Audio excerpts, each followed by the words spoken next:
इस इंट्रो के लिए एक लाइक तो बनता है। तो फाइनली फ्रेंड, हम आज के इस वीडियो में आपको बताने वाले हैं कि आप अपने एंड्रॉयड फ़ोन में एक एनिमेशन इंट्रो कैसे बना सकते हैं, वो भी काइन मास्टर के ज़रिए। चलिए वीडियो शुरू करते हैं।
फाइनली हमारा इंट्रो बन चुका है। तो चलिए दोस्तों देखते हैं हमारा इंट्रो बनने के बाद कैसा दिखता है। तो चलिए देखते हैं दोस्तों अपना इंट्रो।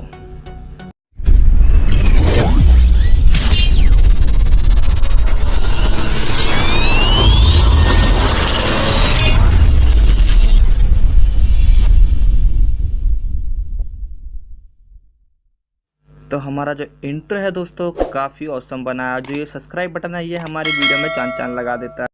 अब बात करते हैं दोस्तों कि आप एनिमेशन कहाँ से डाउनलोड कर सकते हैं। नीचे डिस्क्रिप्शन में लिंक दिया हुआ है, आप वहाँ से एनिमेशन डाउनलोड कर सकते हैं और सब्सक्राइब बटन भी आप वहाँ से डाउनलोड कर सकते हैं। अगर इंट्रो बनाने में आपको कोई परेशानी आती है तो आप नीचे कमेंट बॉक्स में कमेंट कर सकते हैं। और अगर आप चाहते हैं कि आपका इंट्रो मैं बनाऊं तो आपको क्या करना होगा, वीडियो पे एक लाइक करना होगा और अभी तक चैनल को सब्सक्राइब नहीं किया चैनल को सब्सक्राइब करना होगा और अपने सारे दोस्तों को शेयर करना होगा और साथ ही साथ नीचे एक अपना व्हाट्सएप नंबर देना होगा जिससे कि मैं आपसे कांटेक्ट कर सकूं।